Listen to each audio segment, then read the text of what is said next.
ஹல்லேலூயா. நம்முடைய பிதாவாகிய தேவனால் கர்த்தராகிய இயேசு கிறிஸ்துவினால் உங்கள் அனைவருக்கும் கிருபை இரக்கமும் சமாதானமும் உண்டாவதாக. ஆமென். ஹல்லேலூயா. இன்றைய நாளிலும் உங்களுக்காக ஆண்டவர் கொடுக்கக்கூடிய வேத வசனம் ஏசாயா தீர்க்கதரிசி புத்தகம் 32ஆம் அதிகாரம் 18வது வசனம். இந்த வசனம் தான் இந்த மாதத்தின் வாக்குத்தத்த வசனமாக கொடுக்கப்பட்டது. ஏசாயா 32:18. என் ஜனம் சமாதான தாவரங்களிலும் நிலையான வாசஸ்தலங்களிலும் அமைதியாய் தங்கும் இடங்களிலும் குடியிருக்கும். அல்லேலூயா. ஆண்டவர் நம் ஒவ்வொருவரையும் பார்த்து சொல்லுகிற வார்த்தை என் ஜனம். இந்த ஜனத்தை எனக்கென்று ஏற்படுத்தினேன், இவர்களின் துதியை சொல்லி வருவார்கள் என்று ஏசாயா தீர்க்கதரிசி புத்தகத்திலே ஆண்டவர் சொல்லியிருக்கிறார். அதே ஆண்டவர் தான் என் ஜனம் என்று அவரை விசுவாசிக்கிற விசுவாசிகள் ஒவ்வொருவருக்கும் சொல்கிற காரியம் அதுதான். ஒவ்வொருவரையும் ஆண்டவர் நேசிக்கிறார். ஒவ்வொருவரையும் எனக்கென்று ஏற்படுகிற என் ஜனம் என்று சொல்கிறார். நான் உங்களுக்குள்ளே உலாவி உங்களுக்குள்ளே வாசம் செய்து உங்கள் தேவனாயிருப்பேன், நீங்கள் என் ஜனமாயிருப்பீர்கள் என்று ஆண்டவர் சொல்கிறார். எல்லாரும் ஆண்டவருடைய ஜனம். ஆண்டவருடைய ஜனம் என்றால் ஆண்டவருடைய வார்த்தைக்கு, ஆசீர்வாதத்திற்கு, அவருடைய வாக்குத்தத்தத்திற்கு உடன்பட்ட பிள்ளைகள். அவருடைய வார்த்தையினுடைய சத்தியம் நாம் கேட்கும் பொழுது அந்த வார்த்தையினுடைய ஒவ்வொரு வார்த்தையினாலும் நாம் காக்கப்படவும், அந்த வார்த்தையினாலே நாம் வழிநடத்தப்படவும், அந்த வார்த்தையினாலே நாம் ஆசீர்வதிக்கப்படவும் வேண்டும் என்றுதான் ஆண்டவர் நம்மை பார்த்து ஒவ்வொரு ஆண்டும் வாக்கு கொடுக்கிறார், ஒவ்வொரு மாதமும் வாக்கு கொடுக்கிறார், ஒவ்வொரு நாளும் நமக்கு வாக்குத்தத்தத்தை கொடுக்கிறார். ஒவ்வொரு நாளும் நமக்கு கொடுக்கிற ஒவ்வொரு வசனமும் நமக்கு ஒரு வாக்காகவும் வழிகாட்டியாய் நம்முடைய வாழ்க்கைக்கு துணையாகவும் இருக்கக்கூடிய சத்திய வசனம். இந்த டிசம்பர் மாதத்திலே ஆண்டவர் நம்மை பார்த்து சொல்கிறார், என் ஜனம் சமாதான தாவரங்களிலும் நிலையான வாசஸ்தலங்களிலும் அமைதியாய் தங்கும் இடங்களிலும் குடியிருக்கும் என்று சொல்கிறார். சமாதான தாவரம். நம்முடைய ஆண்டவர் சமாதானக்காரர். அல்லேலூயா. அவர் அப்படித்தான் நமக்காக இந்த பூமியிலே வந்து பிறந்த ஆண்டவர். நம்ம எல்லாரும் சமாதானமாய் வாழ வேண்டும் என்று விரும்புகிற கர்த்தர். அப்படிப்பட்ட ஒரு தெய்வம் நமக்கு உண்டு. வேதம் சொல்வதை போல, ஏசாயா 26:3 சொல்வதை போல, உம்மை உறுதியாய் பற்றி கொண்ட மனதை உடையவன் உண்மையை நம்பி இருக்கிறபடியா நீரவனை பூர்ண சமாதானத்துடன் காத்துக் கொள்வீர் என்று அந்த வேதம் சொல்கிறார். அதே 26:12 நாம் வாசிக்கும் பொழுது, கர்த்தாவே எங்களுக்கு சமாதானத்தை கட்டளையிடுவி, எங்கள் கிரியைகளெல்லாம் எங்களுக்காக நடத்தி வருகிறவர் நீரே என்று சொல்லப்படுகிறது. நம்முடைய கிரியைகளை ஆண்டவர் பார்க்கிறார். நம்முடைய கிரியைகளை ஆண்டவர் பார்க்கிறார். அவர்தான் நமக்கு சமாதானத்தை கட்டளையிடுகிறவர். எங்கள் கிரியைகளை எல்லாம் எங்களுக்காக நடத்தி வருகிறவர் நீரே என்று சொல்லப்படுகிறது. நமக்காக நம்முடைய கிரியைகளை ஆண்டவர் தான் நடத்துகிறார். நாம் அவரை உறுதியாய் பற்றி கொண்டார், அவரை நாம் உறுதியாய் பிடித்துக் கொண்டார், அவரை நாம் உண்மையாய் ஆண்டவரை நாம் பிடித்து நின்றோம் என்றால், நம்பி இருந்தோம் என்று சொன்னால், நாம் பூர்ண சமாதானத்துடன் வாழ நம்மை காத்து வழிநடத்துவார். அல்லேலூயா. நீதிமொழிகள் 16:7 சொல்கிறது.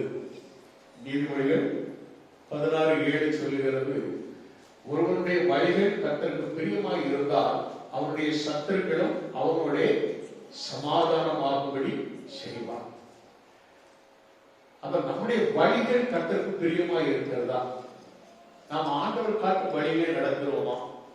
கிறிஸ்து நமக்கு காட்டும் வழியிலே நாம் நடந்து செல்கிறோமா? அவர் காட்டும் வழி நெய்யாய் பொழிததான பாதை என்று வேதம் சொல்கிறது. அவர் காட்டும் பாதையிலே நாம் நடந்தால் சத்துருக்களும் நம்மோட கூட சமாதானமாகும்படி செய்வார் என்று வேதம் சொல்கிறது. அல்லேலூயா. நாம் ஆதியாகம புத்தகத்திலே நாம் பார்க்கிறோம். ஆதியாகமம் 26ஆம் அதிகாரத்திலே நாம் பார்க்கும் பொழுது அங்கு ஈசாக்கை குறித்து நாம் பார்க்கிறோம். ஈசாக்கு அவன் விதை விதைத்த பொழுது ஆண்டவர் 100 மடங்கு விளைச்சலை கொடுக்கிறார். 100 மடங்கு விளைச்சலை அவன் பார்த்த பொழுது நிச்சயமாக அவனுக்கு பெரிய ஒரு சந்தோஷம் இருக்கும். ஆனால் அவனை சுற்றி இருந்த ஜனங்கள் அவன் மேல் பொறாமை கொண்டார்கள். அவன் துறவை தன்னுடைய ஆடுகளுக்கு, தன்னுடைய நிலங்களுக்காக, துறவு என்று சொன்னால் ஊற்று கிணறு, அதை வெட்டும் பொழுதெல்லாம் சத்துருக்கள் நினைச்சுவாங்க, அந்த கிணறை தூற்று போடுவார்கள், மூடி விடுவாங்க.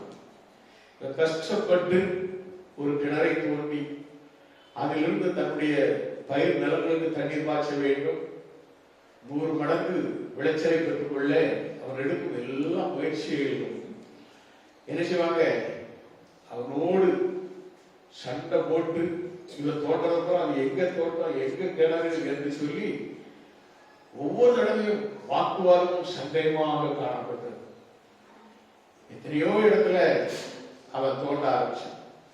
எத்தனையோ இடத்துல தோண்ட ஆரம்பிச்சான். 20வது வசனத்தில் நீங்க வாசிக்கும் பொழுது, 19வது வசனத்தில் வாசிக்கும் பொழுது, ஈசாக்குடைய வேலைக்காரர் பள்ளத்தாக்கிலே வெட்டி அங்கே சுரக்கும் நீரூட்டை கண்டார்கள்.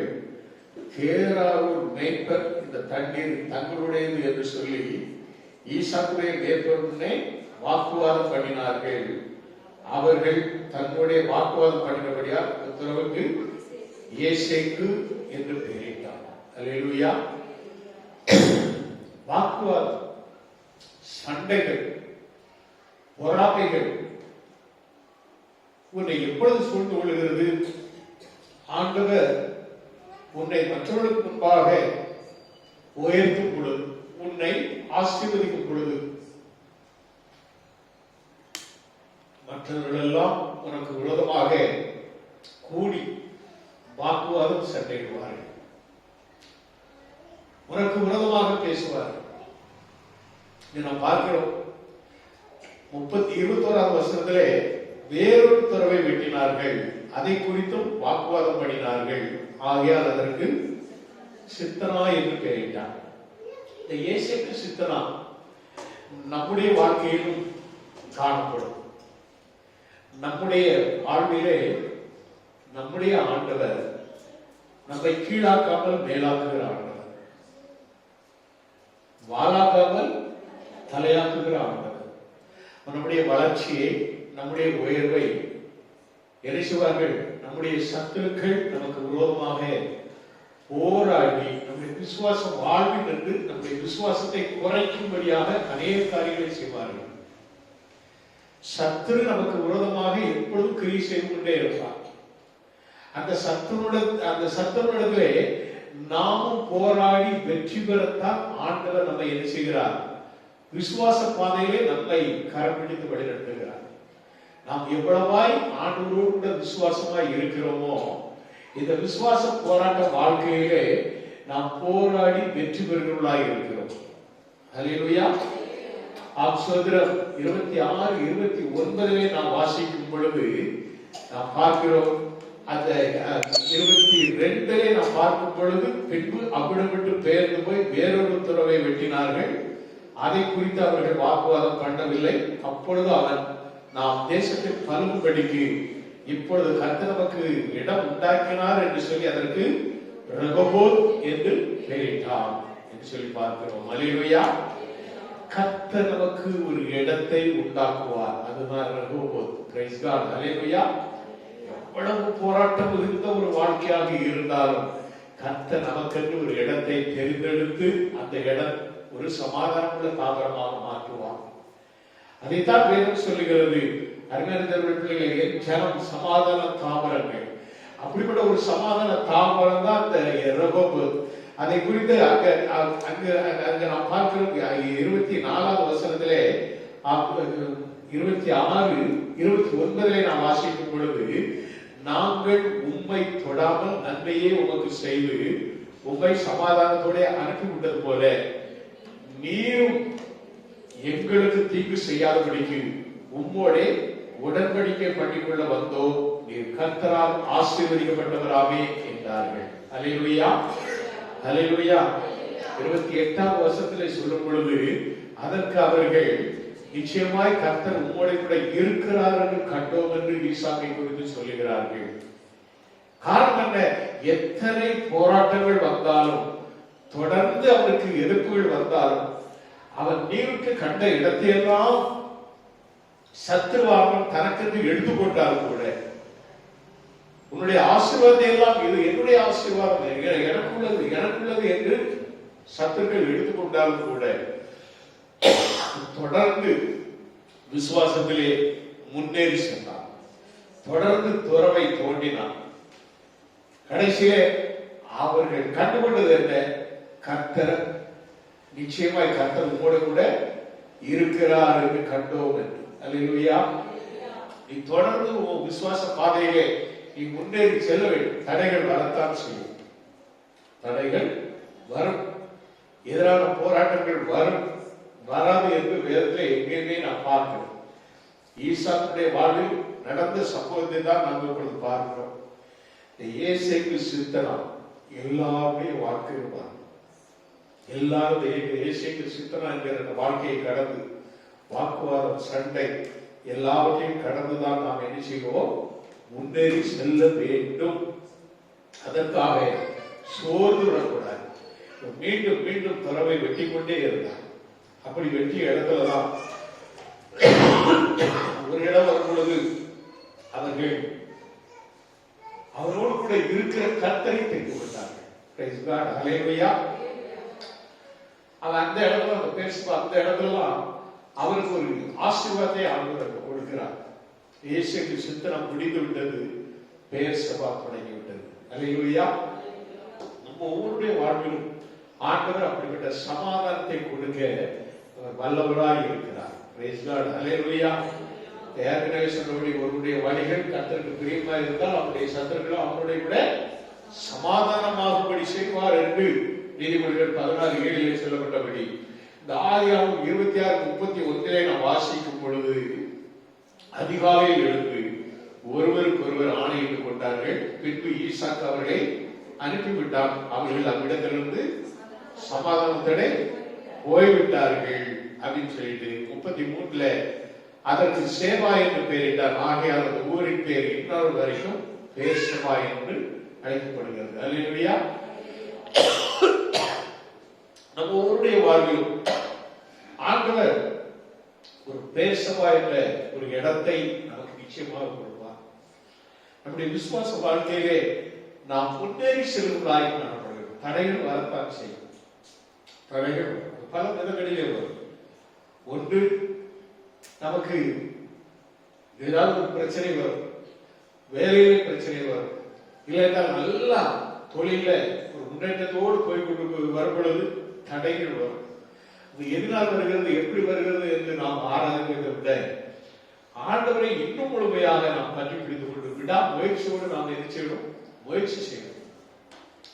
விசுவாச வாழ்க்கை என்பதே விசுவாசத்தில் நல்ல போராட்டம் போராடுவதுதான். போராடித்தான் ஜெயிலை பெற முடியும். நாம் போராடாமல் ஒரு காரியத்தில் வெற்றி பெறவே முடியாது.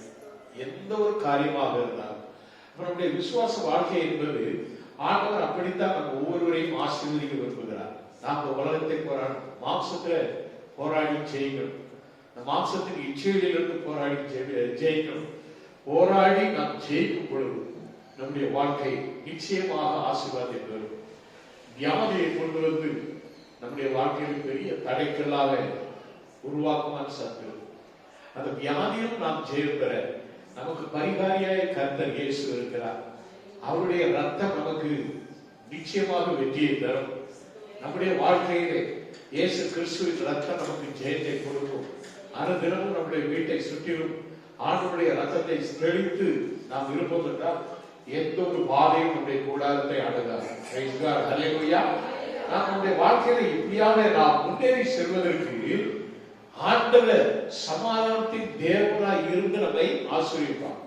இந்த பேர்சபா என்பது ஒரு சமாதானம் உள்ள ஒரு இடமாக மாறிவிட்டது. இந்த ஏசேப்பு சித்தனா முடிவுக்கு வந்தது, ரெகோபோத் தொடங்கிவிட்டது என்று நாம் பார்க்கிறோம்.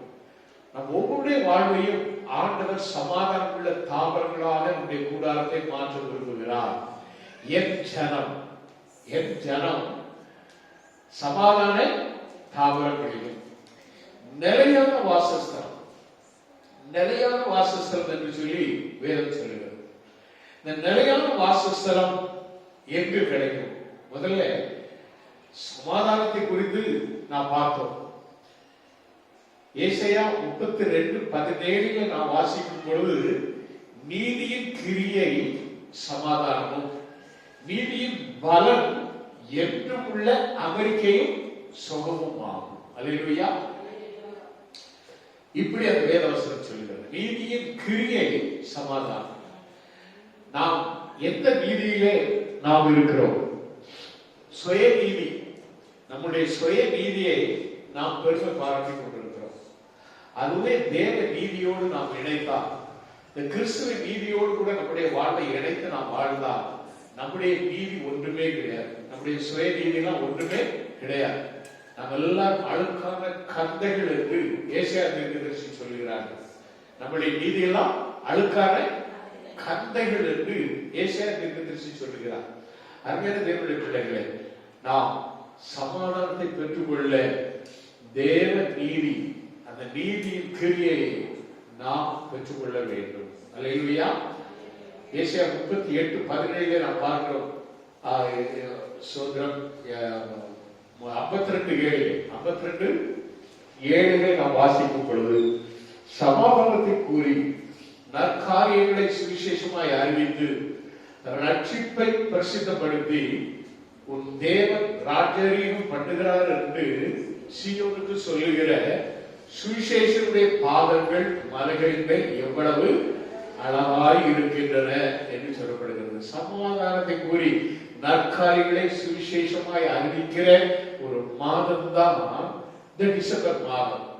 ரட்சிப்பை பிரசித்தப்படுத்துகிற ஒரு மாதம் இந்த டிசம்பர் மாதம். கிறிஸ்துமஸ் என்றாலே நாம் எல்லாருக்கும் சமாதானத்தை கூற வேண்டும், நற்காரியங்களை செய்ய வேண்டும், நற்செய்தியை அறிவிக்க வேண்டும், ரட்சிப்பின் சுவிசேஷத்தை பிரசித்தப்படுத்த வேண்டும்.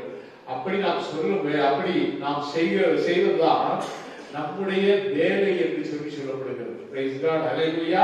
நம்முடைய பாதங்கள் ஒரு சுவிசேஷனுடைய பாதங்களின் போல மாற வேண்டும்.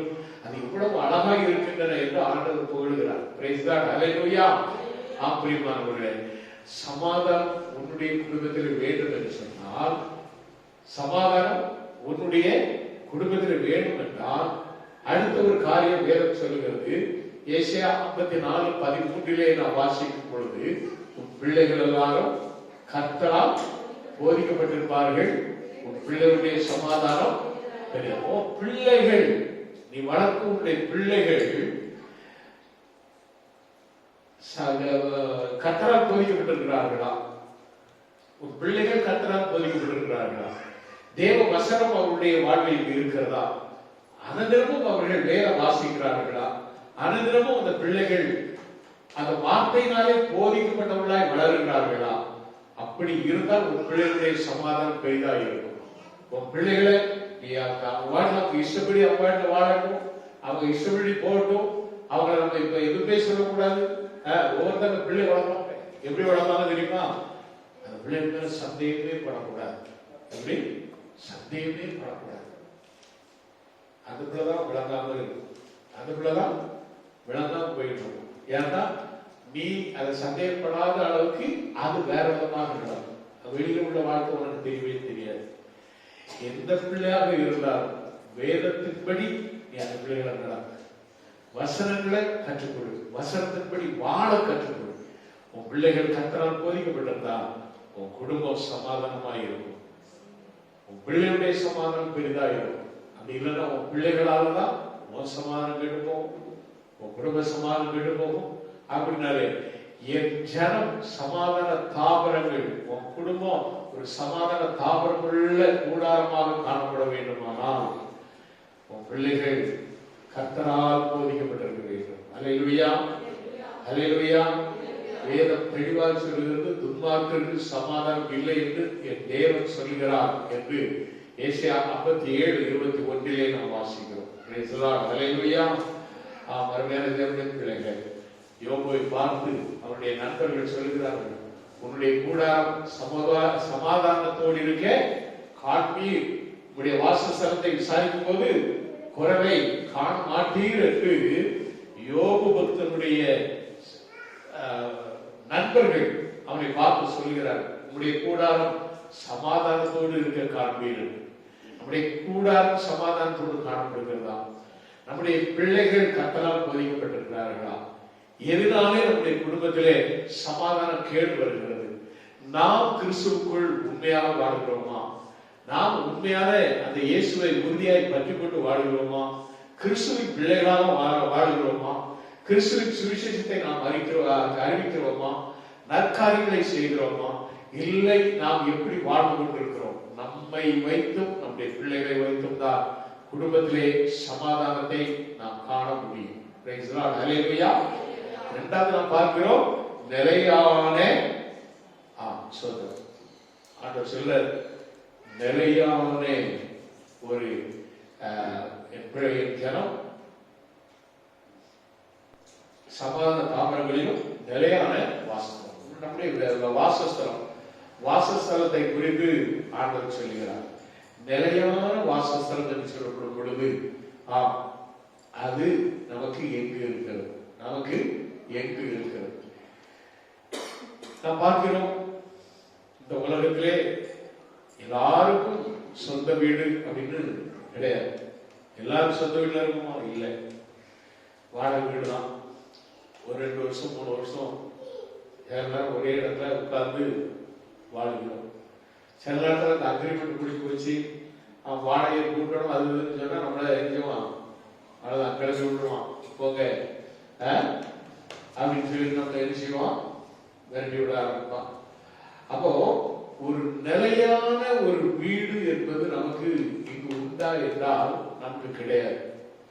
எபிரேயர் 13:14 சொல்லுகிறது, நிலையான நகரம் நமக்கு இங்கே இல்லை, வரப்போகிறதையே நாடி தேடுகிறோம் என்று சொல்லப்படுகிறது. பிரைஸ் காட், அல்லேலூயா. வரப்போகிறது, அந்த பரந்த எரிசிலே பர்வத்தை விட்டு இறங்கி வரப்போகிறது, அதுதான் நமக்கு நிலையான வீடு. அல்லேலூயா. ஆனால் ஒரு நிலையான வீடை இங்கு கட்ட வேண்டும் என்று சொல்லி நாம நினைப்பது ஒரு பக்கம் இருக்கிறது. நாம நினைப்பது ஒரு பக்கம் இருக்கிறது. நாம் பார்க்கிறோம்,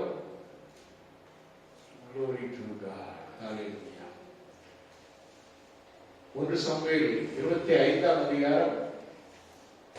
28 வசனத்திலே நாம் வாசிக்கும் பொழுது, அங்கு அபிகாயில் என்று சொல்லக்கூடிய ஒரு சகோதரி வந்து தாவீதை சந்திக்கும் பொழுது அவர் சொல்லுவார், கர்த்தரின் ஆண்டவருக்கு நிலையான வீட்டை நிச்சயம் கட்டுவார் என்று ஆண்டவர் கர்த்தருடைய யுத்தங்களை நடத்துகிறவராகவே நீர் உயிரோடு இருக்கும் நாளில் ஒரு பொல்லாத உண்மையிலே காணப்படாதிருப்பதாக என்று தாவீதை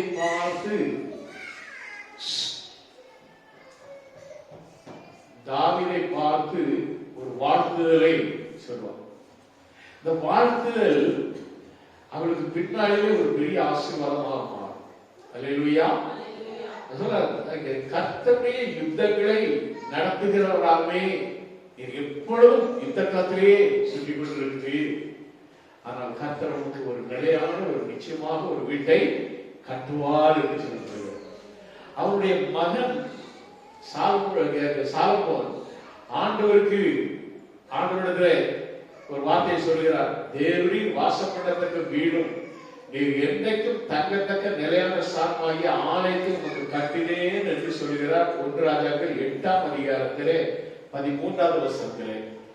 ஆனால் ஆண்டவர் தங்கும் ஒரு ஸ்தானத்தை அவர் கட்டிவிட்ட வார்த்தையை சொல்லுகிறார். நிலையான வீடு ஆண்டவருக்கு சாபம் கட்டின வாசஸ்தலமா இருந்தால் அதுவும் இல்லை.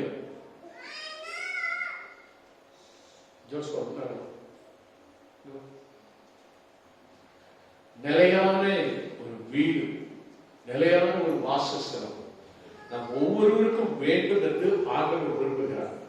அந்த நிலையான வாசஸ்தலம் நமக்கு எது என்றால் அதைத்தான் எபிரேயர் புத்தகத்திலே நாம் வாசித்த அந்த வார்த்தை என்ன, வரப்போகிறதை நாம் நாடி தேடுகிறோம். நாம் தேடுகிற ஒரு பர்வதம் தான் நமக்கென்று ஆண்டவர் வைத்திருக்கிற ஒரு ஆசீர்வாதம் தான். அந்த ஆசீர்வாதம் அது நமக்கு ஒரு நிலையான வீடாக நமக்கு கொடுக்கப்படுகிறது. பிரைஸ் காட், ஹல்லேலூயா. உலகம் அல்ல, இந்த உலகம் நமக்கு சொந்தம் அல்ல, பரலோகமே நம்முடைய சொந்தம். பிரைஸ் காட், ஹல்லேலூயா. ஆசீர்வாதம். இந்த காரியத்தை நாம் பெற்றுக்கொள்ள நீதிமொழிகள் 8:18 ஒரு வசனம் சொல்லுகிறது, ஐஸ்வர்யமும் கனமும் நிலையான பொருளும் நீதியும் என்னிடத்தில் உண்டு என்று ஆண்டவர் அந்த நீதிமொழிகள் புத்தகத்திலே சொல்லியிருக்கிறார். ஐஸ்வர்யமும் கனமும் நிலையான பொருளும் நீதியும் என்னிடத்தில் உண்டு. அப்ப கர்த்தரிடத்திலிருந்து தான் எல்லாம் நமக்கு கிடைக்கும். அவர் தான் நமக்கு நிலையான ஆசீர்வாதத்தையும் ஐஸ்வர்யத்தையும் கனத்தையும் மகிமையும் எல்லாவற்றையும் கொடுக்கிற ஆண்டவர். அவரிடத்திலேயே நம்ம எரிச்சல் முழுமையாக காலத்தை அர்ப்பணிக்க வேண்டும். பிரைஸ் காட், ஹல்லேலூயா. ஆம் பிரியமானவர்களே, கர்த்தர் நிச்சயமாக ஆம் சுதந்திரம் நம் ஒவ்வொருவருக்கும் ஒரு நிலையான ஒரு சாகத்தை கொடுப்பதற்கு வாஞ்சிக்கிறார். அந்த வாஞ்சையை நாம் என்ன செய்ய வேண்டும்? நிறைவேற்றத்தக்கதாக நம்முடைய விசுவாச ஓட்டம் ஓட வேண்டும். அல்லேலூயா. அடுத்த ஒரு இது என்ன என்று சொன்னால் சொல்லப்படுற பாருங்க, அடுத்த glory to God. என் ஜனம் அமைதியாய் தங்கும் இடங்களிலும் குடியிருக்கும். அல்லேலூயா. என் ஜனம் அமைதியாய் தங்கும் இடங்களிலும் குடியிருக்கும். அப்போ நம்ம குடியிருக்கிற இடம் அமைதியா இருக்கு. அல்லேலூயா. போராட்டம் இல்லாத ஒரு வாழ்க்கை, சண்டை இல்லாத ஒரு குடும்பம், ஒரு சமாதானம் நிறைந்த குடும்பம், அதுதான் ஒரு உண்மையான ஒரு நிலையான குடும்பம். அது விசுவாச குடும்பங்களிலே ஆண்டவர் உருவாக்க நினைப்பது அதைத்தான் உருவாக்க நினைப்புகிறார். அதைத்தான் ஆண்டவர் சொல்கிறார், ஜனம் சமாதான தாவரங்களிலும் நிலையான வாசஸ்தலங்களிலும் அமைதியாய் தங்கும் இடங்களிலும் குடியிருக்கும் என்று சொல்லி ஆண்டவர் சொல்கிறார். ஆண்டவர் தாவீதை பார்த்து ஒரு காரியத்தை சொல்கிறார். 1 நாளாகவும் 22ஆம் அதிகாரத்திலே 9வது வசனத்திலே சொல்கிறார், இதோ உனக்கு பிறக்க போகிற குமாரன் அமைதியுள்ள புருஷனாயிருப்பான், சுற்றிலும் இருக்கும் அவன் சத்துருக்களை எல்லாம் விலக்கி அவனை அமர்ந்திருக்க செய்வேன், ஆகையால் அவன் பேர் சாலமோன் எனப்படும், அவன் நாட்களில் இஸ்ரவேலின் மேல் சமாதானத்தையும் அமெரிக்கையும் அருள்வேன் என்று சொல்கிறார். இந்த சமாதானமும் அமெரிக்கை என்று சொன்னால் ஒரு அமைதியான, சண்டை சச்சரவு இல்லாத ஒரு நிம்மதி நிறைந்த ஒரு வாழ்க்கை. அதுக்காக சாலமோன் என்று அவருக்கு பேர் சொல்லி ஆண்டவர் சொல்கிறார். சாலமோன் நம்ம பேர் வைப்பது அல்ல, உன் பிள்ளைகள் கர்த்தரால் போதிக்கப்பட்டிருக்க வேண்டும், உன் பிள்ளைகள் கர்த்தரால் போதிக்கப்பட்டிருக்க வேண்டும். அப்பொழுதுதான் தேவ சமாதானம் அங்கு இறங்கும். அல்லேலூயா. அன்றைக்கு ஆண்டவர் சொன்னார், உனக்கு ஒரு குழந்தை பிறக்கும் போதில்ல, அந்த குழந்தை அது சாலமோன் எனப்படும், அவன் அமைதியுள்ள புருஷனா இருப்பான், அவன் காலத்துல அவன் எனது சத்துருக்கள் எல்லாம் அவனை விட்டு விலக்கி அமர்ந்திருக்க செய்வேன்னு ஆண்டவர் சொன்னார். உண்மைதான். இப்ப நீ பேர் வச்சா சரியா வந்துருமா? உனக்கு பிறகு பிள்ளைக்கு சாலமோன் பேர் வச்சா உனக்கு சமாதானம் வந்துருமா? உன் பிள்ளைகள் கர்த்தரால் போதிக்கப்பட்டிருக்க வேண்டும். அல்லேலூயா. நீ கர்த்தரால் போதிக்கப்பட்ட பிள்ளையாக அந்த பிள்ளை வளர்ந்தால் நிச்சயமாக சமாதானத்தை அமெரிக்கையும் நிச்சயமாக கர்த்தர் அருள்வார். ஆமென். அல்லேலூயா. நீதிபதிகள் 1:33 சொல்லப்படுகிறது, எனக்கு செவி கொடுக்கிறவர் எவனோ அவன் விக்கிரமின்றி வாசம் பண்ணி ஆபத்துக்கு பயப்படாமல் அமைதியாக இருப்பான் என்று சொல்லப்படுகிறது. அல்லேலூயா. அவன் கர்த்தருக்கு செவி கொடுக்கிறவர், கர்த்தருடைய வார்த்தைக்கு செவி கொடுக்கிறவர், அவருடைய ஞானத்திற்கு செவி கொடுக்கிறவர், அவன் விக்கிரமின்றி வாசம் பண்ணி ஆபத்துக்கு பயப்படாமல் அமைதியாக இருப்பான் என்று சொல்லப்படுகிறது. அல்லேலூயா.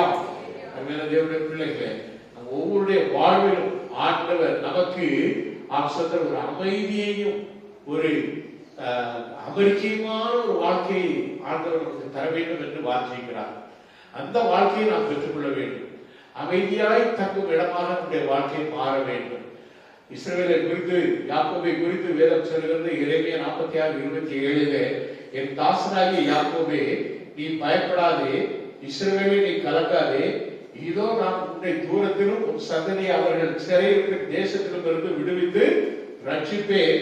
அப்பொழுது யாக்கோபு திரும்பி வந்து அமைதியோடும் சங்கோபத்தோடும் இருப்பான், அவனை தத்தளிக்கப்படுவார் இல்லை என்று சொல்கிறார்.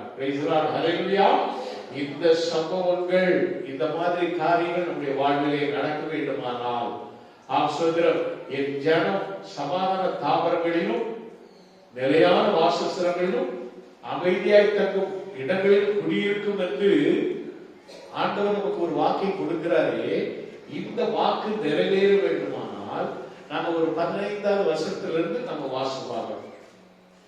இதே 32ஆம் அதிகாரம் ஏசாயா 15லிருந்து நம்ம வாசிக்கும் பொழுதுதான் அந்த ஆண்டவர் சொன்ன அந்த ஆசீர்வாதத்தை நாம பெற்றுக்கொள்வதற்கு எப்படிப்பட்ட சூழல்கள் நமக்கு வேண்டும் என்று தெரியும். அதை நாம் வாசிக்கும் பொழுது 15வது வசனத்தில் நாம் வாசிக்கும் பொழுது நாம் அங்கு பார்க்கிறோம். 15வது வசனத்திலே உன்னதத்திலிருந்து நம்மேல் ஆவி ஊற்றப்படும் மட்டும் அப்படியே இருக்கும். எப்படியே இருக்கும்? அந்த 13வது வசனத்தை வாசம், அந்த 14வது வசனத்தை தான் வாசம் தான் நமக்கு தெரியும். அந்த 14வது வசனத்தை வாசிக்கும் பொழுது அங்கு நம்முடைய வாழ்க்கை எப்படி இருக்கும்? 13-14 நம்ம வாசிக்கும் பொழுது நம்ம எப்படி இருக்கிறோம்? ஆனா 15வது வருஷத்துல வாசிக்கும் பொழுது உன்னதத்திலிருந்து நம்மை ஆவி ஊற்றப்படும் மட்டும் அப்படியே இருக்கும். அப்பொழுது வனாந்தரம் செழிப்பான வயல்வெளி ஆகும், செழிப்பான வயல்வெளி காடாக எண்ணப்படும். 2 ஆக்ஷனை அங்கு கொடுத்தார். ஒன்று செழிப்பான வனாந்தரம், செழிப்பான வயல்வெளியாகும். இன்னொன்று செழிப்பான வயல்வெளி காடாக எண்ணப்படும். அடுத்தது 16வது வருஷத்துல வனாந்தரத்திலே நியாயம் வாசமாய் இருக்கும், செழிப்பான வயல்வெளியிலே நீதி தங்கி தரிக்கும். இது ஆண்டவர் கொடுக்கிற வாக்கு தத்துவம். வாக்கு தத்துவத்துக்கு முன்பதாக ஆண்டவர் கொடுக்கிற ஒரு சத்தியம். உன்னதத்திலிருந்து நம்மேல் ஆவி ஊற்றப்படும் மட்டும் அப்படியே இருக்கும். எப்படி இருக்கும்? ஒரு பாழான தேசமாக, பாழான ஒரு வனாந்தரமாக, ஒன்றுக்கு உதவாத ஒரு வாழ்வாக நம்முடைய வாழ்க்கை காணப்படும். 13வது வருஷத்தில் ஜனத்துடைய நகரத்திலும் கலிகந்த நகரத்திலும் சந்தோஷம் நிறைந்த எல்லா வீடுகளிலும் முச்செடியும் நெருஞ்சிலும் படைக்கும் என்று சொல்லப்பட்டிருக்கு. எப்போ? பாவ வாழ்க்கையில, துன்மார்க்கமான வாழ்க்கையில, அபிஷேகம் இல்லாத வாழ்க்கையில, வெறும் ஏதோ ஒன்று ஞானசாரம் பெற்று என்னைக்காவது சண்டையில ஒரு நாள்ல வந்துட்டு அப்படி ஆதரப்படுத்திட்டு போறது, அந்த வாழ்க்கையில என்ன இருக்கும்? முள்ளும் நெருஞ்சிலும் முளைக்கும். உங்கள்கிட்ட வேத வசனம் முளைக்காது, சத்தியம் முளைக்காது, நீதி முளைக்காது. எப்படி இருக்கும்? வெறும் முள்ளும் நெருஞ்சிலும் தான் உன் வாழ்க்கையில இருக்கும். நீ ஆண்டவருக்கு நீ முழுமையா ஒப்பு கொடுத்து, நீ ஆண்டவரிடத்துல ஜெபித்து உன்னத ஆவியை பெற்றுக்கொள்ள வேண்டும். அல்லேலூயா. உன்னதத்திலிருந்து நம்மேல் ஆவி ஊற்றப்படும் மட்டும் அப்படியே இருக்கும். அல்லேலூயா. எப்படியே இருக்கும்? ஆண்டவரை தேடாத ஒரு பாவியான ஒரு வாழ்க்கையில வாழ்ந்து கொண்டிருக்கும் பொழுது உனக்கு எப்படி ஆசீர்வாதம் வரும்? எப்படி உன் குடும்பத்துல சமாதானம் கிடைக்கும்? எப்படி ஆண்டவர் உனக்கு ஒரு நிலையான வீட்டை கொடுப்பா? எப்படி உன்னுடைய வாழ்க்கை ஆட்சத்தில் ஒரு அமைதியாக தங்கும் இடமாக காணப்படும்? குடியும் கூத்துமாக உன்னுடைய வாழ்க்கை காணப்பட்டார், உலக சந்தோஷமே உனக்கு உன்னதமாக காணப்பட்டார், உன்னதத்திலிருந்து ஆவி உண்மை ஊற்றப்படவே படாது. உன்னதமான ஆண்டவரை நீ என்ன செய்யணும்? உண்மையும் உத்தமமாக தொழுது கொண்டால் ஒரு உண்மையுள்ள புருஷனாக, ஒரு உண்மையுள்ள சகோதரியாக நீ வாழ்ந்து பார்த்தால் உன்னுடைய வாழ்க்கையிலே ஆசீர்வாதம் வரும். எப்பொழுது ஆசீர்வாதம் வரும்? உன்னதத்திலிருந்து நம்மேல் ஆவி ஊற்றப்பட வேண்டும். அப்படியே அப்பொழுது வனாந்தரம் செழிப்பான வயல்வெளியாகும். அல்லேலூயா. வனாந்தரமான வாழ்க்கை செழிப்பாக மாற வேண்டும் என்றால், உன்னுடைய வாழ்க்கை செழிப்பாக மாற வேண்டும் என்றால், உன்னுடைய கூடாரம் சமாதான கூடாரமாக மாற வேண்டும் என்று சொன்னார், உன்னுடைய வாழ்க்கையை ஆண்டவர் நிலையான ஒரு வாழ்க்கையாக கட்ட வேண்டும் என்று சொன்னார், உன்னுடைய நீ தங்கும் இடம் அமைதியாக காணப்பட வேண்டும் என்று சொன்னார், உன்னதத்திலிருந்து நம்மேல் ஆவி ஊற்றப்பட வேண்டும். அல்லேலூயா. அந்த வனாந்தரத்திலே நியாயம் வாசமாயிருக்கும். செழிப்பான வயல்வெளியிலே நீதி தங்கி இருக்கும். நீதியின் கிரியை சமாதானமும் நீதியின் பலன் என்றும் உள்ள அமெரிக்கையும் சுகமுமாகும் என்று சொல்லப்படுகிறது. அல்லேலூயா. நீதி கிரியை சமாதானமும் நீதியின் பலன் என்றும் உள்ள அமெரிக்கையும் சுகமுமாகும். அல்லேலூயா. சங்கீதம் 122:7 நம்ம வாசிக்கும் பொழுது, உன் ஆலயத்திற்குள்ளே சமாதானமும் உன் அரண்மனைக்குள்ளே சுகமும் இருப்பதாக அந்த சங்கீதக்காரன் சொல்கிறார். அப்ப நம்முடைய ஆலயத்திற்குள்ளே சமாதானம், நம்ம அரண்மனைக்குள்ளே சுகமும் இருக்க வேண்டும் என்றால் நாம அபிஷேகம் நிறைந்த ஒரு வாழ்க்கை வாழ வேண்டும். பரிசுத்த ஆவியானவருடைய அபிஷேகம் பெற்றுக்கொள்ள வேண்டும். ஆண்டவரை உண்மையாய் தேட வேண்டும். ஆண்டவரோடு நெருங்கி ஜீவிக்க வேண்டும். இந்த உலக வாழ்க்கை அல்ல, இந்த உலகத்தை நாடி தேடுவது அல்ல, கர்த்தரை தேடுதலுக்கு ஒரு நன்மையும் குறைவிடாது. அல்லேலூயா. கர்த்தரை நம்பி ஜீவிக்கிறவர்கள் உறுதியாய் பற்றி கொண்ட மனதை உடையவன் உண்மையை நம்பியிருக்கிறபடியால் நீரவனை பூரண சமாதானத்துடன் காத்துக்கொள்வி. ஏசாயா 26:3 சொல்வதை போல தேவ சமாதானம் நம்ம மேல் இறங்கும். தேவனின் ஆசீர்வாதத்தை நாம் பெற்றுக்கொள்வோம். உடைய பிள்ளைகள் கர்த்தரால் போதிக்கப்பட்டிருப்பார்கள். ஆம், கர்த்தருடைய சமாதானம் அங்கு தங்கும். என் ஜனம் சமாதான தாவரங்களிலும் நிலையான வாசஸ்தலங்களிலும் அமைதியாய் தங்கும் இடங்களிலும் குடியிருக்கும். இந்த வசனத்தின்படி கர்த்தருடைய ஆசீர்வதிப்பாராக.